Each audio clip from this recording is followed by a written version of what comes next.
Dans tout ce qu'on propose dans les centres sociaux, il y a des niveaux de participation. Et si on parle des prestations de services comme un accueil de loisirs, comment on permet à un enfant d'apprendre tout petit à participer pleinement à la vie qu'il va venir vivre en collectivité, et des programmes que des animateurs pensent, pourquoi, elle est où la place de l'enfant? Bienvenue dans l'épisode 6 du podcast Gouvernance. Comme vous l'aurez compris dans cet épisode, on va parler de l'enfance et de la jeunesse. Comme point de démarrage, allons voir ce qui se passe du côté de l'éducation. Moi, je viens du milieu éducatif et dans les écoles alternatives, il y a beaucoup de nouvelles pédagogies qui permettent ça, qui font des conseils d'école, qui font participer les enfants, c'est des moments aussi où eux aussi décident des règles. C'est pas les adultes seulement qui décident des règles, mais eux aussi. Ça se réfléchit ensemble. Les activités aussi, c'est pas on a prévu telle activité, vous allez faire cette activité, mais c'est eux aussi qui proposent des activités, etc. Et et peut-être ça peut être une solution effectivement de plus d'être dans des choses descendantes avec les enfants, mais plus participatives aussi avec eux. Ce dont Michael parle, c'est des différents courants de pédagogie alternative, dont certains noms vous seront sans doute familiers, Dolto, Freinet, Montessori, Steiner, etc. Ces pédagogies ont tissé au fil du temps une approche différente de l'enfant pour concevoir et proposer des apprentissages non traditionnels. Plutôt que transmettre un programme scolaire prédéterminé, ces courants pédagogiques alternatifs visent avant tout l'épanouissement de l'enfant, afin qu'il puisse de lui-même s'approprier puis appréhender les apprentissages. S'appuyant sur l'observation de l'enfant, les pédagogues ont conçu une science de l'éducation pour apprendre autrement. Pour faire le lien avec le sujet qui nous intéresse, la gouvernance, on considère dans ces courants de pensée que l'adulte doit être facilitateur, que le lien entre adulte et enfant est de l'ordre de la coopération et que les enfants ont toute leur place dans les prises de décision qui les concernent. De là à parler de développement du pouvoir d'agir, il n'y a qu'un pas. Et dans le réseau des centres sociaux alors ?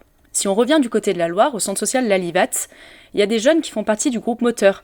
Ce groupe moteur, c'est vraiment l'instance de démocratie du centre social qui réunit des bénévoles, des salariés, des habitants et habitantes. Pour donner envie aux jeunes de s'investir, le centre social s'appuie sur différents éléments. Une instance horizontale où chacune a sa place et où on prend le temps de se connaître. Un livret d'accueil pour éclairer l'organisation de la structure. Un accompagnement personnalisé en fonction des points forts et envies de chacune. Un appui sur le secteur jeune qui existe depuis 20 ans et qui est très dynamique. Et aussi des formations communes pour faire culture commune. Et là, ça rejoint les propos de Mélanie Rousset de l'Union Auvergne-Rhône-Alpes des centres sociaux. Et moi, je suis plus ou moins en charge beaucoup de la question de la formation. Et sur la formation, nous, on fait plutôt de la formation avec une entrée qui est de se dire comment les formations, elles permettent de nous donner du pouvoir par rapport à notre projet politique collectif que l'on a. Et du coup, on a des formations autour du pilotage, on a des formations autour d'une formation que beaucoup ont fait qui s'appelle l'action collective à visée émancipatrice. Et puis, une des dernières qu'on a montées, elle s'appelle pédagogie critique de l'engagement. C'est un gros mot, mais que je vais essayer de décortiquer. Et ça va arriver sur la question des ACM émancipateurs. Avec Seb Ovart qui est là, il y a eu plusieurs fédés qui nous ont dit on aimerait bien bosser sur une formation autour de l'animation jeunesse et de comment les animateurs ils pourraient être plus des animateurs politiques, entre guillemets. C'est-à-dire comment les animateurs, en fait, c'est des animateurs qui peuvent permettre d'accompagner le débat, d'accompagner le développement de l'esprit critique et de comprendre ce qui se passe dans la société et de faire en sorte qu'avec des groupes de jeunes, on est en capacité d'analyser ce qui se passe dans la société et d'essayer de faire changer les choses. Et du coup, c'est ce qu'on a monté dans cette formation. À la fois parce qu'il y avait une motion qui s'appelait pédagogie de l'engagement au niveau national, et puis à la fois parce qu'on est très attaché à la question des pédagogies critiques. Je vous ai ramené un jeu qu'on a monté avec Seb qui est sur les rapports de domination, et de se dire c'est quoi les rapports de domination, comment on arrive à les lire, et comment on arrive à les comprendre, et comment ça nous impacte dans notre travail en tant que salarié, en tant qu'anime jeune. Et du coup, qu'est-ce qu'on en fait de ce truc-là ? Quand on capte que dans la société, elle est inégalitaire, comment on bosse autour de ça et comment on agit. Et du coup, on est, nous, plutôt partis sur une entrée de se dire, dans le cadre de la transformation sociale, souvent on se dit, pour faire changer les choses dans la société, il y a 3 piliers. On peut agir sur le rapport de force, on peut agir sur de l'alternative et l'expérimentation sociale, essayer des choses et puis voir si ça fait bouger des choses. Et puis on peut travailler aussi sur la bataille culturelle, c'est-à-dire comment on change nos lunettes par rapport à une situation sociale. Et le rapport de force, on y va, mais doucement, c'est pas notre manière de faire dans les sciences sociaux. Et nous, on s'est dit, nous là, on va travailler sur la bataille culturelle. Et en fait, en travaillant sur cette formation, il y a aussi d'autres choses qui se sont mises en place autour d'expérimentation dans le réseau. Et du coup, les FEDE se sont emparés de se dire, ça serait hyper important qu'on travaille sur des espaces interstructures pour essayer d'avancer ensemble sur des manières de faire autrement. Et notamment, il y a eu tout un mouvement qui a été monté autour des réseaux jeunes, je ne sais pas si vous avez entendu parler, qui est plutôt des temps pour les ados, on va dire mineurs, qui était de se dire, les jeunes ont envie de travailler une question sociale et on va la débroussailler ensemble. Et on va essayer d'en faire quelque chose déjà, de se dire pourquoi cette situation elle existe, et du coup, c'est quoi qu'on a envie de dénoncer là-dessus, et c'est quoi qu'on a envie de revendiquer autour de ça. Et dans la région, on a vu naître 5-6 réseaux jeunes sur les départements, et où on voit que le chemin, il se prend en marchant tout doucement. C'est-à-dire qu'on expérimente, on est plusieurs ensemble, plusieurs animateurs.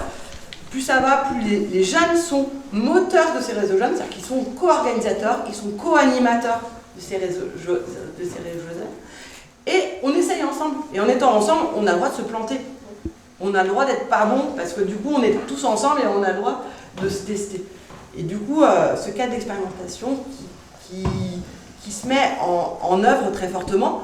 Et on a eu la même chose sur une autre type de rassemblement qui s'appelle les Assemblées libres des jeunes, là plutôt pour des plus de 18, qui a été monté avec d'autres partenaires, avec les FJT, avec Equitas, et où là, on se dit comment on part de nos colères et comment on essaye de faire bouger les choses ensemble.